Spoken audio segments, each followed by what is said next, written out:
Hello everyone, welcome back to the channel. This is the Flying Sandal, and today we just got back from the quad races and this thing is filthy. It was a wet day. It had rained yesterday and my quad came back looking like this. And so I'm going to clean it, and I figure, well, what a better time to make a video than showing people just how I clean my quad. I mean, you can see that there's all kinds of dirt and grime on it, and it's just looking rather nasty. So I'm gonna do my best to clean it. I'm gonna show you how I do it, and we're gonna get this thing back. So the first thing that I'm gonna do is, and I already started loosening these, just remove the propellers. So that's the first thing you should do. These propellers, you know, I crashed them a little bit and they got scraped, so I'm gonna check them, but more than likely I'm just gonna end up replacing them with fresh props for the next racing day. Props are cheap, and you know, they sell big packs of them, so I do recommend that if you're gonna be doing any racing, you may want to consider getting yourself a good set of props. Okay, so now that we have the props off, the next thing to do is to remove the screws from the motor bells. And I had started before I decided to make a video, but then I stopped, and so I got one left to do now. There's other videos about this. Joshua Bardwell has a really good one talking about the motors. But when you are inserting the hex wrench on the back of the motor, if you feel resistance, and these ones are not offering much resistance, you see I can just finish unscrewing it with my fingers. If you feel resistance, stop, because I did break a couple of motors before. What I did is I put too much force and I broke the motor head. I broke the head of the screw that retains the motor bell. And so the way to avoid that is that if you feel resistance, then there's Loctite in there, and you need to put a soldering iron in there and heat them up well enough. And I mean, you want to apply a good amount of heat. You would go in through that little hole in the motor and just apply it to the screw.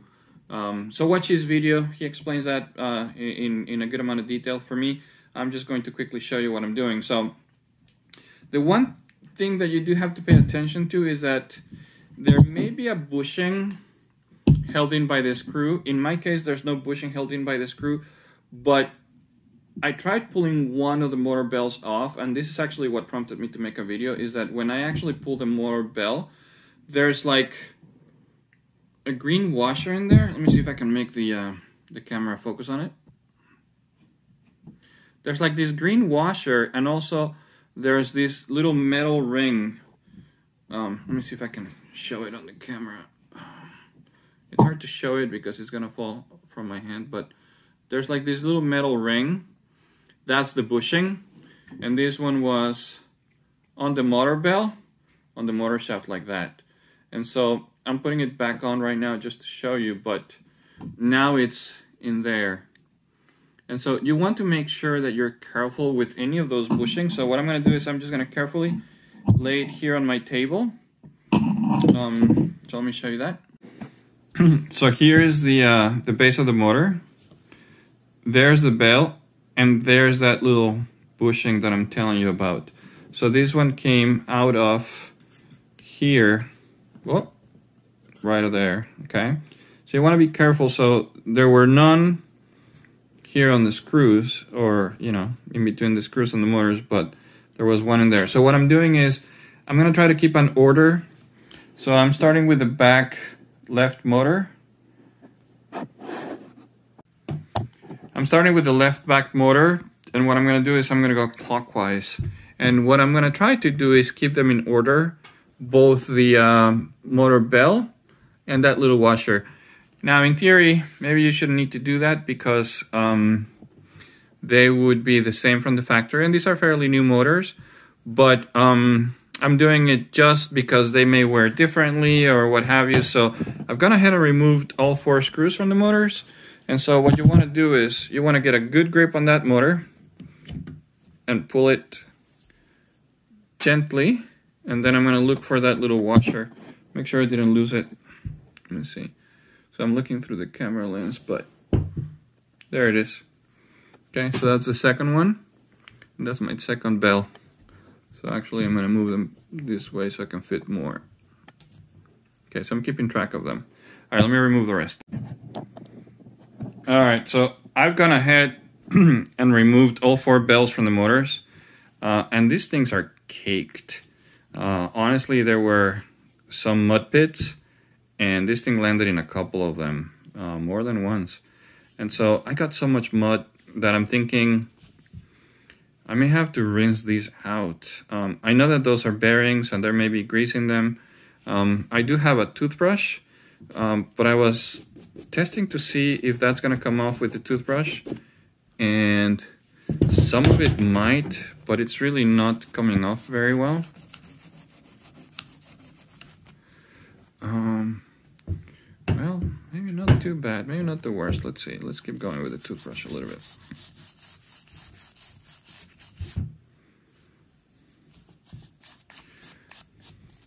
So this may work. Okay, let me keep working at it with the toothbrush, and then what I'm gonna do is I'm probably gonna get a wet rag and just try to see how much I can get off with a wet rag before I decide anything drastic, because I was thinking of rinsing these guys, but actually this is not too bad. I have something holding my camera on my shoulders, and so sorry about all the movement. If it's too bad, I may just do like a different one where I'm not holding the camera like this. But anyway, I'm gonna see how much more I can remove, and I'll show you where I'm at, right? So this is before I did any brushing. That's after some brushing, so it's actually not the worst. And then I'm gonna take a wet rag and see how much more I can remove, just with a toothbrush and a wet rag. Yeah, look at that. That's how they are. Okay, so let me keep working on these, and I'll come back.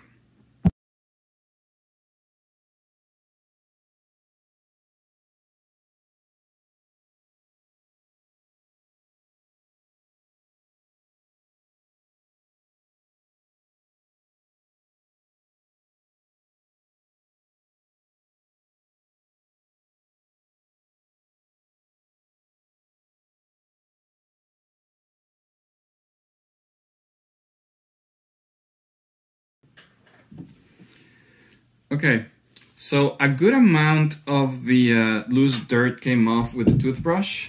Not all of it, but enough to call this a step in the right direction, I guess. And so what I'm going to do next is that I have an air compressor, and so I'm going to take it outside. Otherwise, I get in trouble with the wife if I try to do it inside the house. I'm going to take it outside. I'm going to use compressed air in the motors and in the stack. And if you notice, I just removed this elastic band from around the whole stack on my copter, on my quad. And actually what this is an elastic retainer made for keeping the end of your belt in place. They sell them on Amazon. You can just look for them. These are, I believe, 2-inch belt loops. I'll try to find a link and put it on the description for you, but a friend of mine at the field that races with us told me about them. He had them on his quad, and so I asked him about them, and he told me about them. And these are excellent for keeping a lot of that mud and dirt and grime from going all the way into your stack. I mean, this is not clean by any stretch of the imagination, but is not as bad as it had been in previous occasions. And so, by the way, because we do fly in a field with a lot of water, I have conformal coated this stack. So the ESC, the flight controller, all you want to do is avoid things like that little boot button. But other than that, you basically put a good heavy coat of conformal coating, let it dry, and that protects the electronics a lot from just basically frying themselves and making shorts when they touch the water. So, so far so good. So I'm gonna go use the compressed air to clean as much as I can off of this guy, and then I'll come back and we'll use a wet rag to see if we can get some of these meant to be clear heat shrink clear again. All right, I'll come back.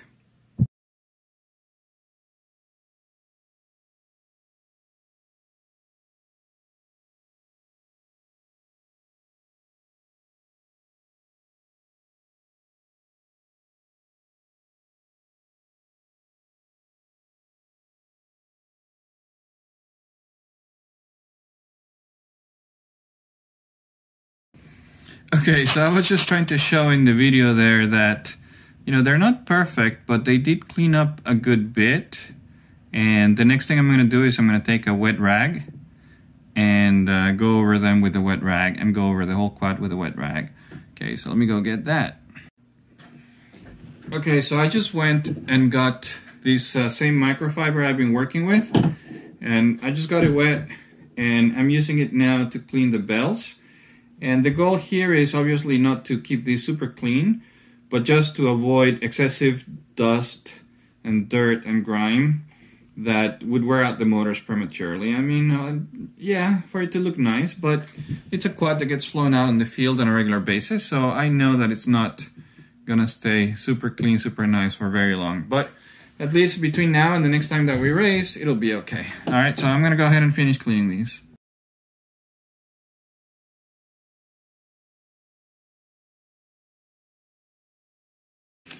Well, so as I'm working away, I just wanted to pause and show you real quick what a difference night and day of this that is all grimy and caked in something that you just can't remove. But when I took the wet rag to it, look at that.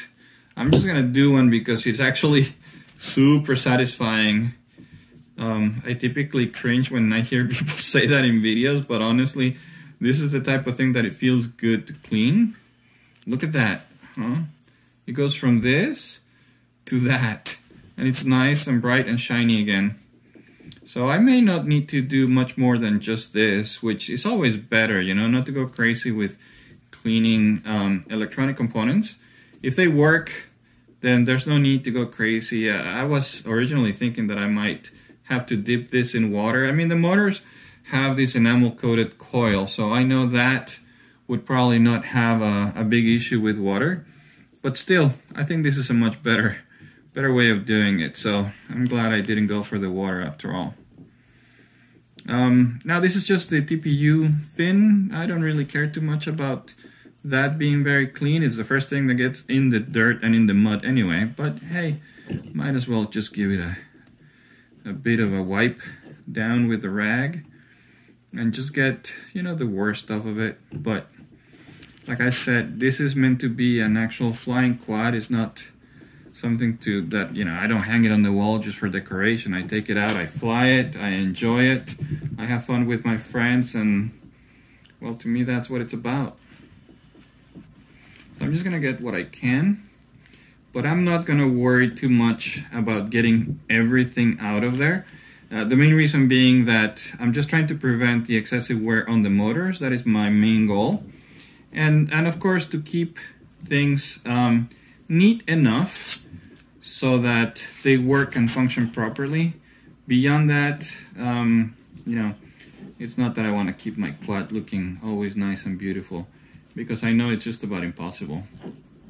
Every time I fly it, every time it lands on the grass, every time I do a turtle mode flip, well, things are gonna get dirty. So I'm not super concerned about it looking like it did brand new, but actually it is looking way better now. I really like what the wet rag is doing for it. So let me pause there and show you that this is looking way better. I think that it's just about ready to go. So, to put the motor bells back on, what I want to do is, I'm laying out my microfiber here, so in case anything drops, I can still see it.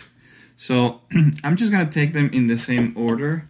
So, starting with motor 1, which I just call that motor 1. I know that in Betaflight and other setup, motor 1 is a different one. Oh gosh. Okay, here we go. It's magnetic. So I'm just going to put that little bushing back on there, and then carefully, keeping it from either losing that bushing or from this macking too hard, I'm just using my fingertips to kind of keep it because it's trying to pull it. And that actually seems to be rolling fairly smoothly. So I'm going to go ahead and put on the 4 bells, and then I'll put the screws on. This is not very difficult. I'll be right back.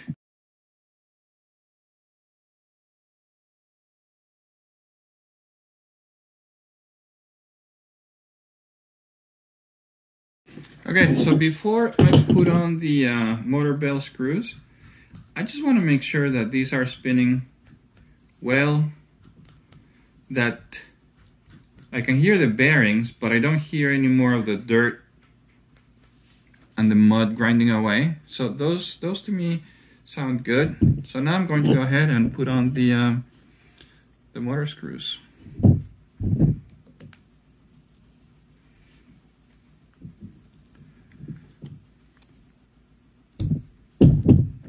I'm putting them fairly tight, but I'm not going crazy tight with them.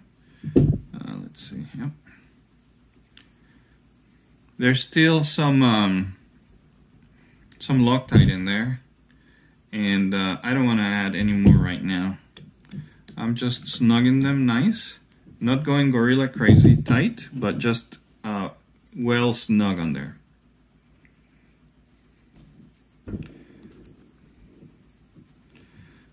That's 3.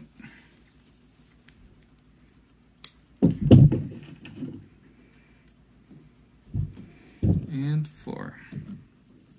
Now that I'm putting on the motor bell screws, I want to check, make sure everything is rotating freely one more time.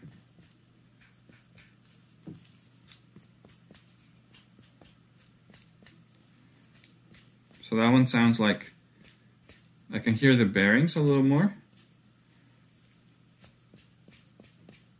A little more, but those are still good.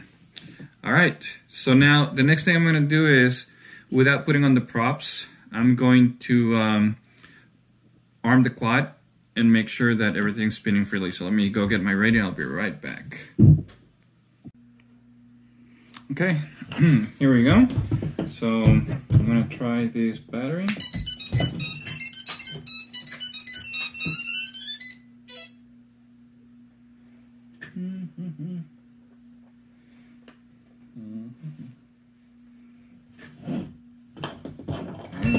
Give it a minute.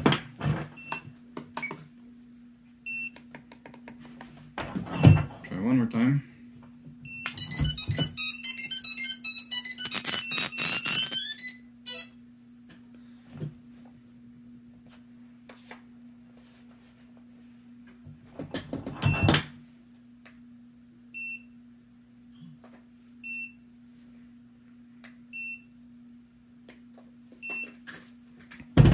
Welcome to HTX.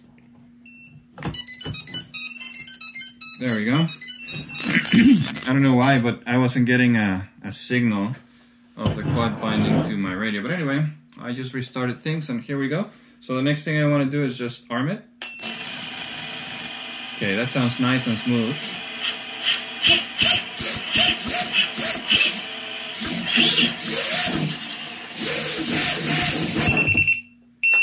Okay, so that was enough for it to go into a runaway. But it's working correctly.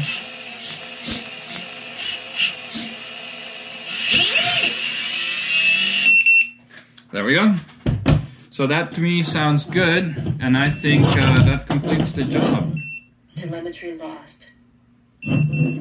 So I'm just going to go rinse this, let it dry, and then should be good to go. So here we go. The quad is clean enough. It's functioning properly. Everything seems to be good. We got rid of all of that mud, all of that dirt. So for now, I'm just going to put my prop nuts on. I'm not going to put propellers on just yet. I'll save it like this, and I'll put the props on next time I'm going to the field. But that's it. Actually, ended up being quite a bit easier than I expected. And a lot of it thanks to this little elastic band that I used around my stack. Last time I went out and it was very muddy, I didn't have it. And so I ended up with so much mud and just things caked in there that this would not have been sufficient. But because I had it, it helped me protect the stack. So none of all that dirt and mud really got in very deep. And so I was able to just brush it, wipe it down, and it's ready to go for next time. Okay, so hopefully you enjoyed this video.